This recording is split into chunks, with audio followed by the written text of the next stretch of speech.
G'day fellas and welcome to a casted game. Spawning in over on the west side of the map, we've got Striker, who is playing the Delhi Sultanate. Now, you might be looking up in that top right hand corner and say, Striker is ranked 17,945? That's pretty far away from the opponent. Well, you might think that, but the truth is, I just don't think that the V lookup has gone to plan, unfortunately. Striker, I'm aware, is top 50. So he's a pretty good guy. I'll say that much. But speaking of good guys, let's take a look over on the other side of the map. We've got Grubby, who spawns in down towards the southeast of the map, playing the Abbasid Dynasty. It's here, baby. The Abbasid Dynasty is back, and it is stronger than ever. Plenty of Abbasid buffs in the last patch. Let's talk a little bit about those buffs and exactly what they mean for this patch, this version of the patch. We're constantly looking for that perfect patch, aren't we? You know, that patch where you've got perfect balance between the civilizations. You know, just like Anakin Skywalker was going to bring balance to the Force, the developers were going to bring balance to the game. But then they forgot about the Mongols. What are you doing, devs? Don't forget about the Mongols. But they didn't forget about the Abbasid Dynasty.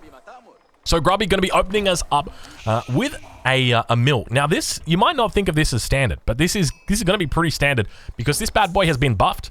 So have a look at here. Normally you would deliver at 10 food, but now you deliver at 13. You see that? 13. So they've buffed it up, and you might be wondering, Drongo, how is that a buff? That seems a bit weird. So imagine your villagers are out here, just on this bush a little bit further out. That's unfortunate. You're not going to get that wall up, my friend. You're not going to get that. So you might be wondering, how is that a buff? So imagine you're carrying food, right?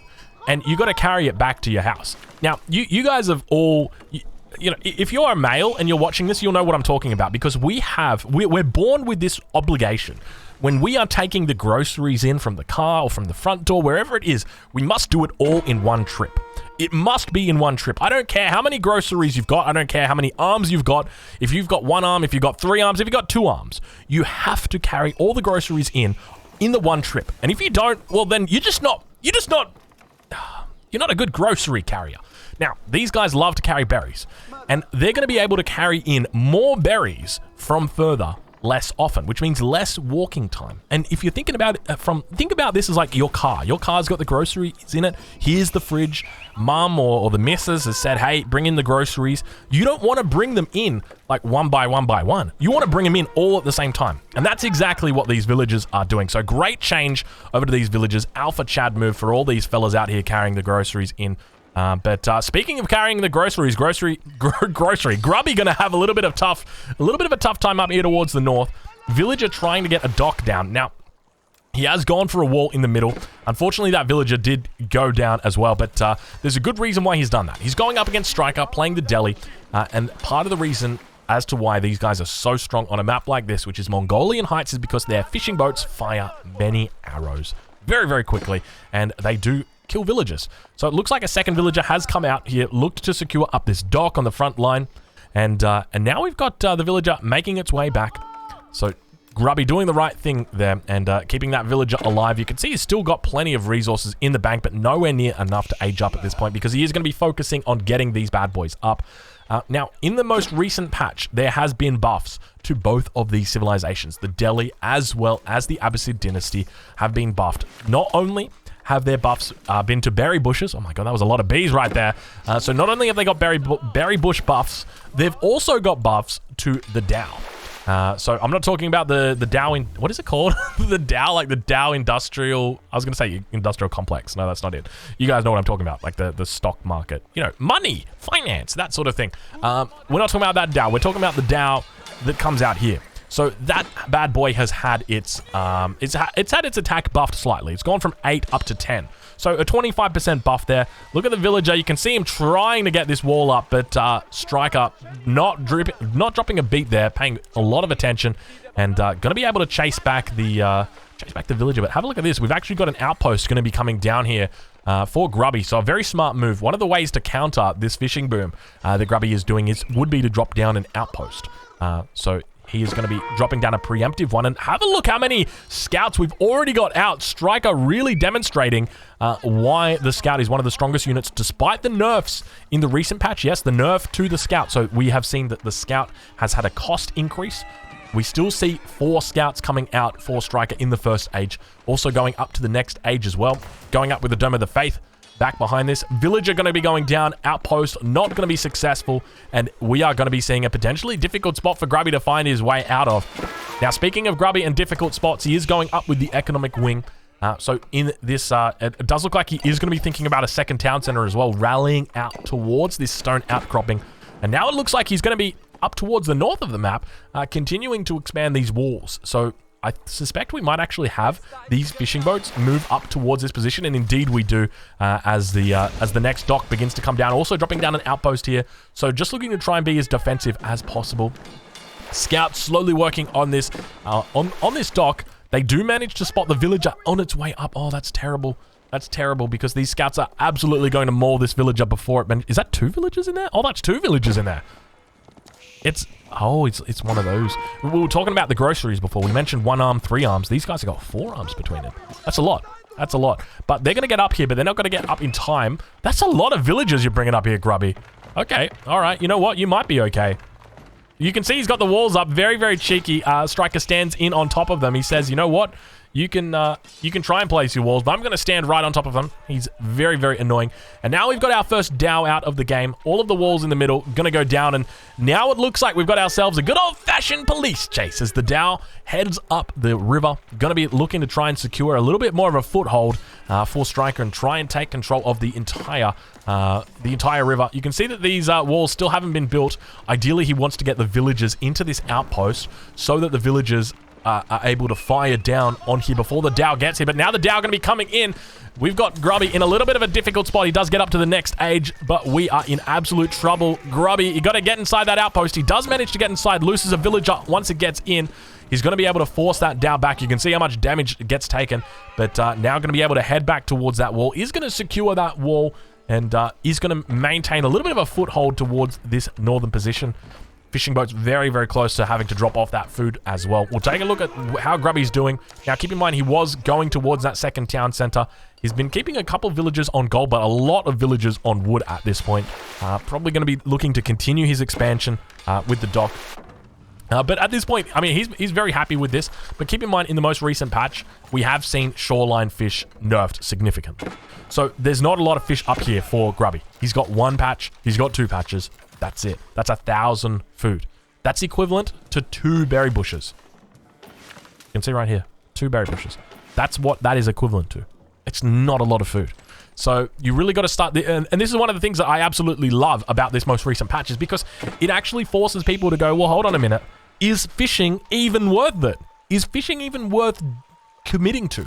There are some civilizations where definitely it is going to be worth it. For civilizations like the Delhi, it's always going to be worth it.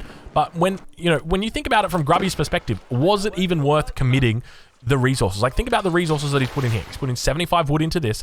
He's put in probably 25 wood into that, 100 wood in here. So you're already looking at, 200 resources that have come in here. He's also managed to get the upgrade, the arrow slits upgrade as well. So you're talking about, what, 275, something like that? Throwing down a second dock as well. So we'll potentially look to come out here. But, I mean, at this point, you really got to start asking the question as to whether it's worth it. Now Grubby going to be losing this dock in the middle. These 3 scouts. Now, if this had been before the patch, they would have animation cancelled this bad boy dead in less than a minute. I'm not even kidding you, but you can see how long it's taken for them to get it down. And now the Dow for Grubby going to be going down as well. Unfortunately, is outnumbered, outgunned by Strikers. Outgunned by Striker's Dows, and Striker behind this, looking to macro towards that 3rd age.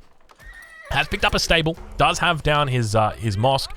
Yet to pick up Sanctity, yet to pick up Efficient Production. No upgrades coming through for him just yet. He's getting Wheelbarrow. We'll take a look and see. Does look like he's got the majority of his lumber upgrades, so that's good. We can see that he's got Specialized Pick as well. So he hasn't forgotten about his upgrades. He's just forgotten about them in the mosque. So yeah, a little bit of a mistake right there, but plenty of docks coming out. And this is exactly what you want to see. But you got to remember, okay, you need to think about this sort of the fish.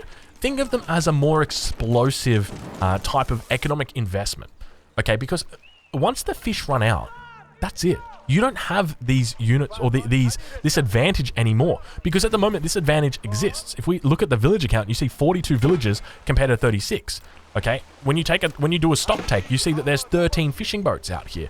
But these fish aren't going to last forever, and as a result, it means that this isn't necessarily a diminishing return. This can eventually just become a non-existent return. And so you really have to be cognizant of the fact that your opponent might be investing in a second town center, they might be investing in more villages, and whilst you're doing this in the short term, it's going to affect you adversely, because if you don't prepare, then what is it? If you fail to prepare, then you are preparing to fail.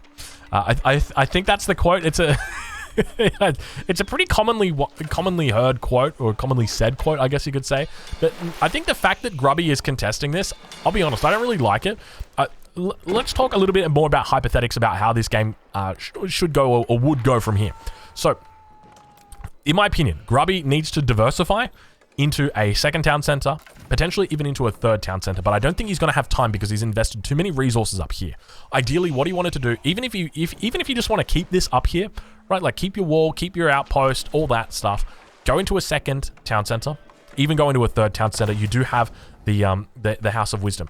Try and look to wall these up if possible. You've already got the outposts up there doing a great job, but the main thing you need to be concerned about is that Striker is going to be coming in, and he's going to be coming in with a big push. It's going to be a men-at-arms. So I don't think... You know what? I take it back. You can't do 3 TCs. 2 TCs, definitely. But you need to know what your enemy is up to. And they are 100% going to be doing a men-at-arm timing push, probably throwing in some mangonels. So how do you stop that? Well, my best bet would be that you go something like... Oh, we got a little bit of a graphical glitch right there. Look at that. That's an interesting one. I don't know actually how that happens. It seems to be... I think it's to do with water. Yeah, it's a bit of a weird one.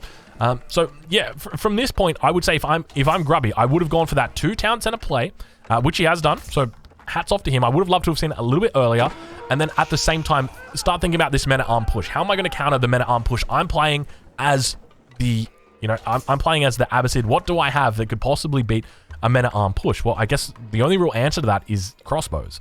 So I'd be going like walls and crossbows and springles. I think that's probably going to be the best bet. And then you're looking to outscale your opponent. So ideally, what you're going to be doing is using the walls to protect your crossbows from the men-at-arms, using your springles to protect your crossbows from the mangonels, which will inevitably and eventually come in, and that's the way that you play it. But we'll have to see exactly how he does it. You can see from Striker's perspective, he doesn't have a lot of line of sight, but he does have a lot of resources here. 15 villages on gold, so he's very serious about making a lot of units. You can see he's only got 2 stables at the moment, so not a lot of production behind this.